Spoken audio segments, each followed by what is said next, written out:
Bonjour, la dermatite atopique est l'une des maladies de la peau les plus fréquentes.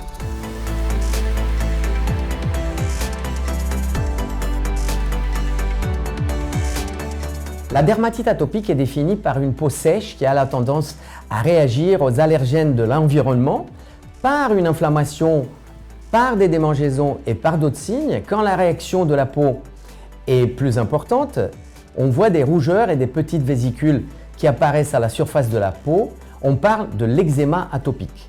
La notion d'atopie implique des antécédents familiaux d'atopie liés à de l'eczéma ou à un asthme bronchique allergique ou à un rhume des foins, ce qu'on appelle une rhinite allergique. Ces affections peuvent coexister chez le même individu. La dermatite atopique est l'une des maladies de la peau les plus fréquentes.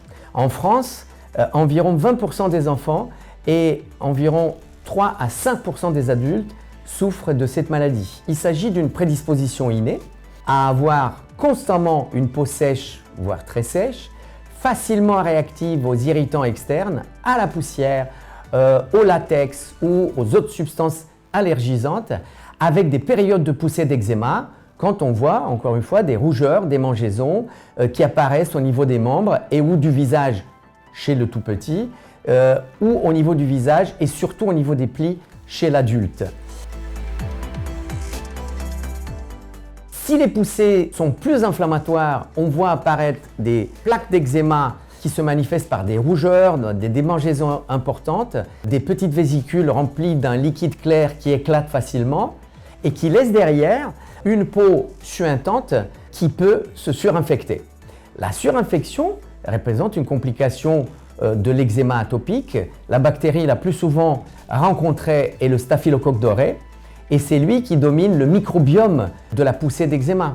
Chez certains individus, les rougeurs et les démangeaisons se prolongent pendant des mois, voire des années. On parle à ce moment-là de l'eczéma chronique. On voit ici l'évolution possible et des formes différentes de l'eczéma atopique ou de dermatite atopique sans eczéma sur la gauche de la diapo, avec une dermatite atopique légère, ensuite des formes avec une peau plus sèche, les poussées d'eczéma atopique qui peuvent durer assez longtemps, et puis vous avez aussi des formes sévères. Et en fonction de ces formes, on adapte le traitement local, éventuellement le traitement général, et bien évidemment les émollients et une hygiène adaptée pour chaque forme d'eczéma atopique. Ici, vous voyez une dermatite atopique qui est peut-être en prémisse des poussées, mais il n'y a pas d'eczéma. Ici, vous avez quand même des signes d'eczéma avec les rougeurs et des petites vésicules au niveau des joues. Et puis ici, c'est aussi une forme d'eczéma atopique. Et là, vous avez deux exemples d'eczéma atopique chronique avec des plaques plutôt au niveau des plis chez l'adolescent ou chez l'enfant plus grand. Il y a pas mal de patients qui associent des lésions des contours des yeux et des paupières. Il s'agit des réactions allergiques ou des irritations non spécifiques qui associent aussi des démangeaisons et des squames. Et ceci intéresse 15% des patients porteurs d'une dermatite atopique. Dans la plupart des cas, les lésions débutent vers l'âge de 2 mois, parfois avant, parfois après, et évoluent vers des formes plus ou moins sévères de dermatite atopique, mais environ 85% des enfants s'améliorent progressivement vers la puberté.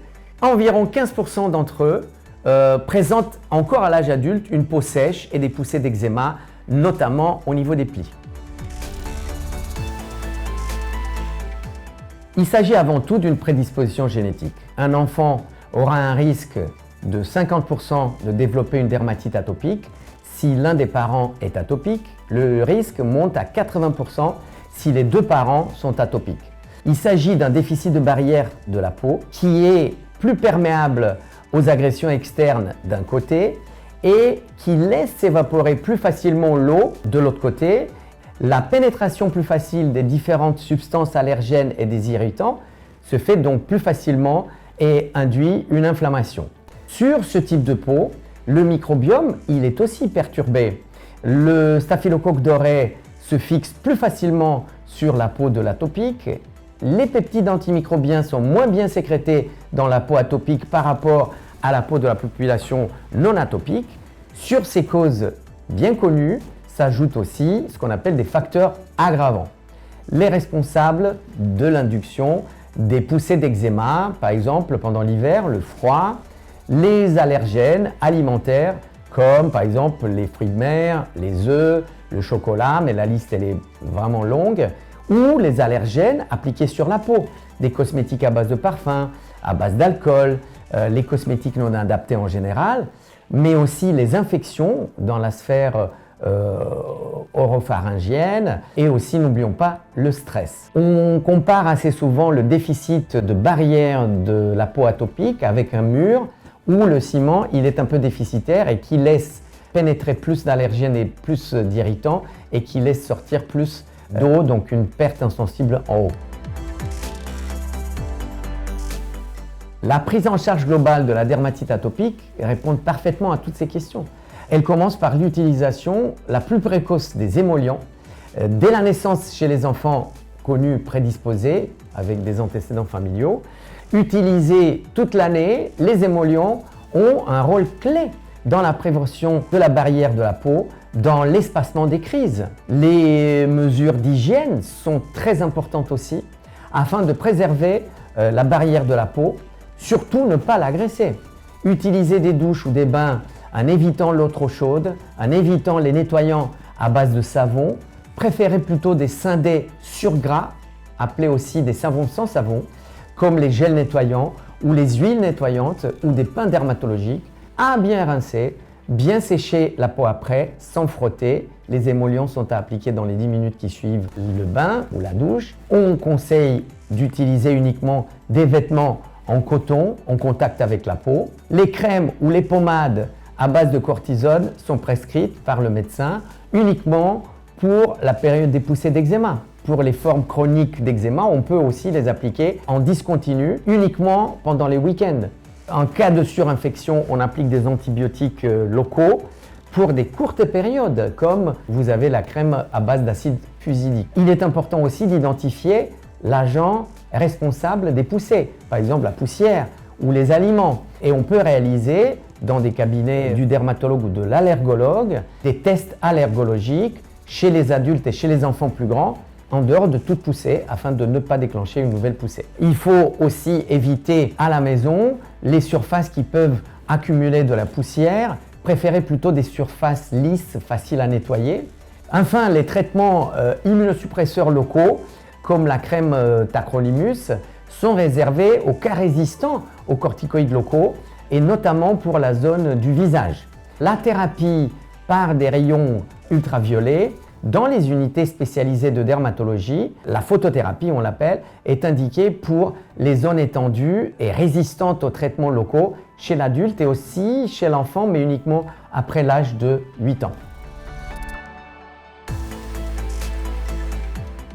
Depuis quelques années, les thérapies très efficaces de la famille des biothérapies montrent des effets positifs chez les adultes et plus récemment chez les adolescents atteints de dermatite atopique sévère résistante au traitement classique. C'est l'exemple du médicament injectable Dupilumab. D'autres familles de médicaments administrés par voie orale sont en cours de développement chez l'adulte, comme les antiphosphodiestérases, les anti-JAK et les anti-TIC.